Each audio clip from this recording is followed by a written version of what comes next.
Laudetur Jesus Christus, Semper Laudetur. Frères et sœurs, la voie qui conduit à l'enfer est large et le nombre de ceux qui la suivent est considérable. Matthieu chapitre 7, verset 13. Selon saint Alphonse-Marie de Liguori, l'enfer a plusieurs portes. Ces portes sont placées sur notre terre. Ce sont les vices par lesquels les hommes offensent Dieu et attirent sur eux les châtiments et la mort éternelle.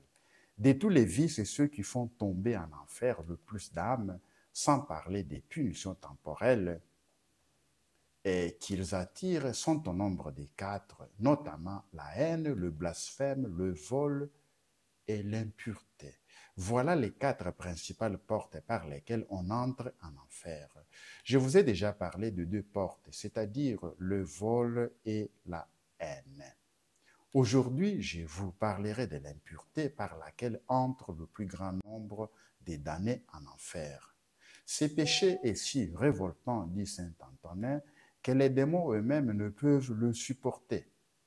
Certains démons qui ont été d'un rang supérieur aux autres, se rappelant leur ancienne noblesse, dédaignent de tenter l'homme pour ce péché.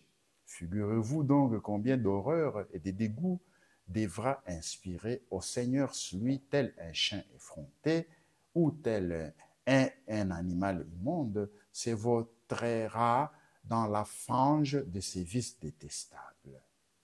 Les chiens retournent à son vomissement et la truie, sitôt lavée, se vautre dans la boue. 2 Pierre chapitre 2, verset 22. Mais les impudiques prétendent que Dieu aura compassion de ceux qui se livrent à ces péchés, parce qu'ils sont des chairs et par conséquent fragiles. Ils se trompent. Quel langage est cela?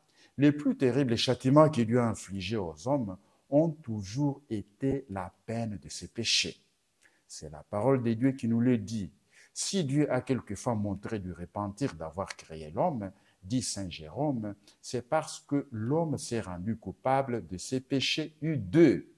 En Genèse chapitre 6, du 6e au 7e verset, nous lisons: le Seigneur s'est repenti d'avoir fait l'homme sur la terre et s'irrita en son cœur. Et il dit, je vais effacer de la surface du sol les hommes que j'ai créés. Et c'est pour cela, dit Eusèbe, que les châtiments ont été si rigoureux, le feu du ciel est tombé sur 5 villes et englouti dans un gouffre de feu tous les habitants coupables d'impureté, notamment Sodome et Gomorrhe. Ce fut pour la même cause que Dieu envoya le déluge universel qui fit périr tout le genre humain à l'exception d'une famille, celle de Noé. Ces péchés, Dieu ne le punit pas seulement dans l'autre vie, il le punit encore dans celle-ci. Il suffit d'observer autour de nous pour voir les gens qui ont détruit leur santé, leur avenir, leur projet de vie, les bénédictions divines à cause de ces péchés. Ils ont vendu leur étoile, leur chance, comme on dit dans le langage populaire. Puisque tu m'as oublié, dit le Seigneur, et que pour le misérable plaisir de ton corps, tu t'es éloigné de moi, je vais qu'à compter de cette vie, même tu portes le prix de ta scélératesse.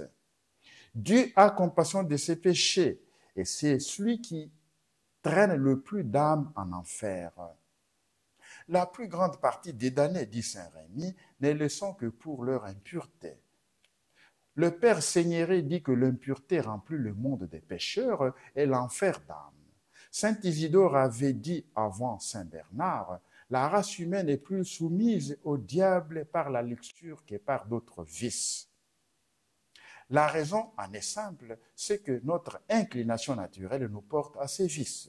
Aussi, le docteur Angélique dit-il que le démon se complaît infiniment à voir l'homme livré à ses péchés, parce que ces péchés attachent et qu'une fois plongé dans le vice, il est presque impossible d'en sortir.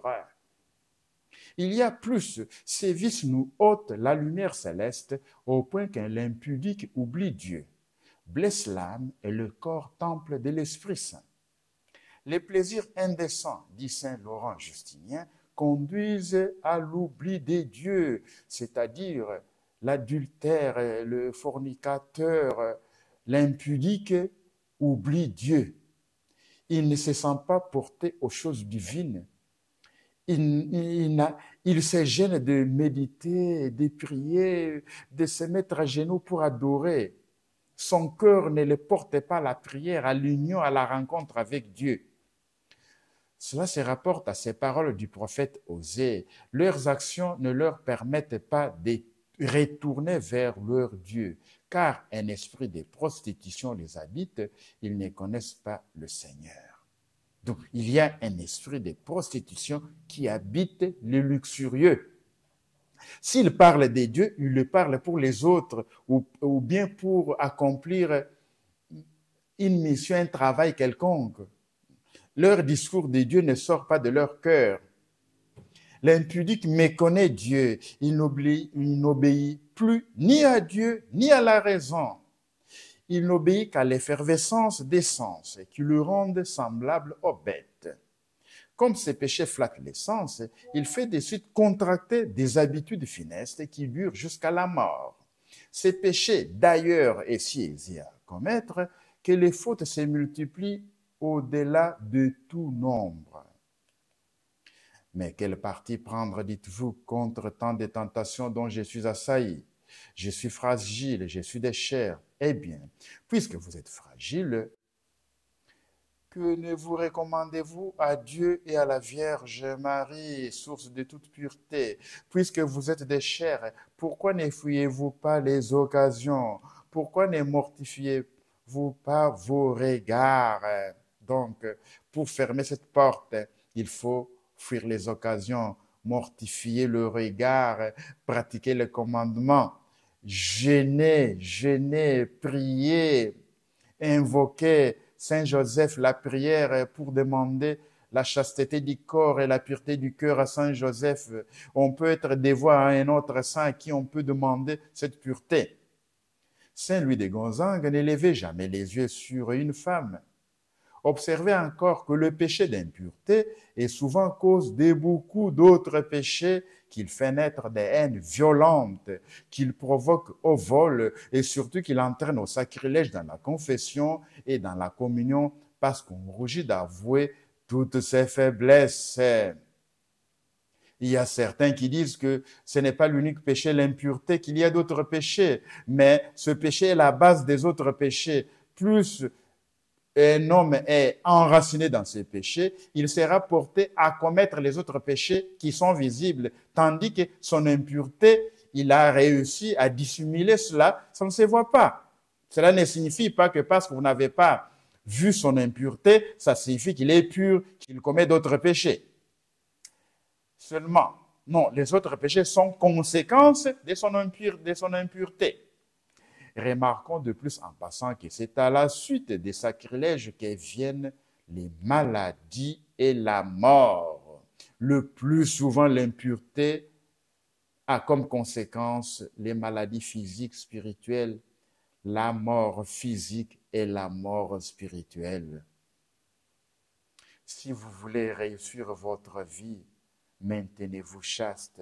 Si vous êtes marié, soyez fidèle à votre époux, à votre épouse. Si vous êtes jeune, ne commettez pas des actes impurs avant le mariage. Si vous êtes consacré, soyez fidèle à votre vocation. Soyez chaste dans votre corps. Soyez pur dans votre cœur. Vous réussirez. Et celui qui aura mangé le pain ou bu la coupe du Seigneur d'une manière indigne devra répondre du corps et du sang du Seigneur. On doit donc s'examiner soi-même avant de manger de ce pain et de boire à cette coupe. Celui qui mange et boit son propre jugement s'il ne discerne pas le corps du Seigneur. C'est pour cela qu'il y a chez vous beaucoup de malades et d'infirmes, qu'un certain nombre sont endormis dans la mort. 1 Corinthiens, chapitre 11, du 27e au 30e verset.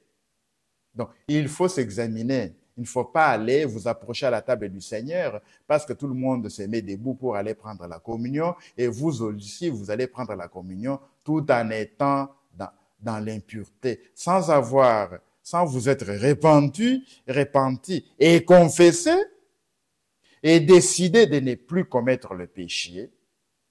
Et alors, en ce moment-là, vous pouvez vous communier. Si votre cœur est lié au péché, votre repentance n'est pas sincère, vous avez encore l'amour de ce péché-là, ne communiez pas. Autrement, vous commettez un sacrilège. Vous ne ferez que détruire votre état spirituel.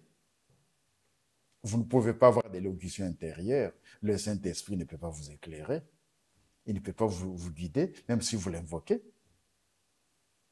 Saint Chrysostome, en expliquant ces textes, dit que Saint Paul parle de ceux qui sont punis par des maladies mortelles pour avoir reçu les sacrements en état d'indignité.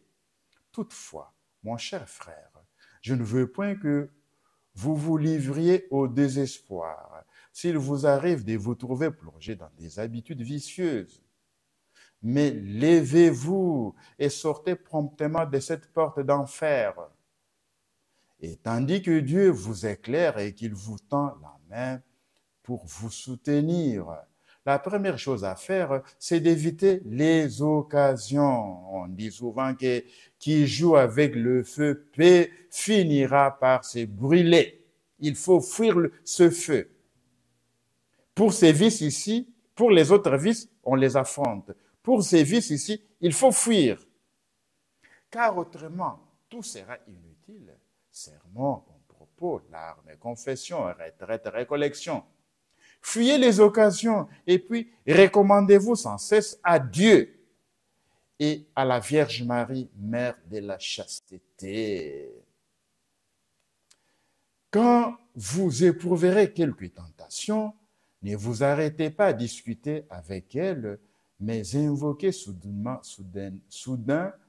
les noms de Jésus et de Marie.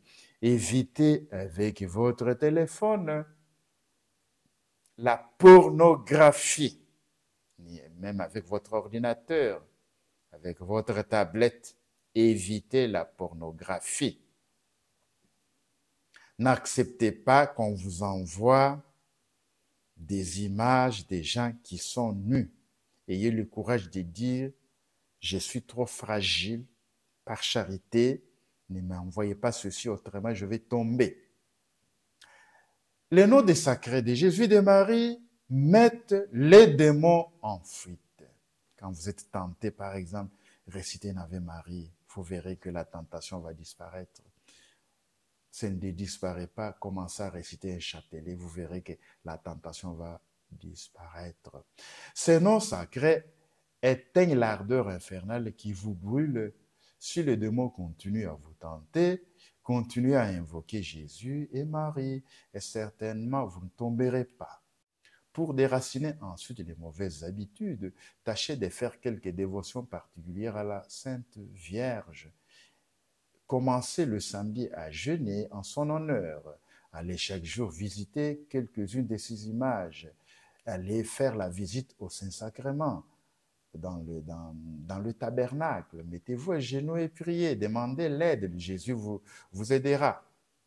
Ne manquez pas le matin aussitôt à votre lever et le soir avant de vous coucher de réciter 3 Ave Maria en l'honneur de sa pureté. Et surtout, comme nous l'avons dit, dès que la tentation se montre, invoquez Jésus et Marie. Pensez-y et bien garde. Car si vous ne vous amendez, vous ne vous amendez pas maintenant, vous ne trouverez peut-être plus l'occasion ou la volonté de le faire.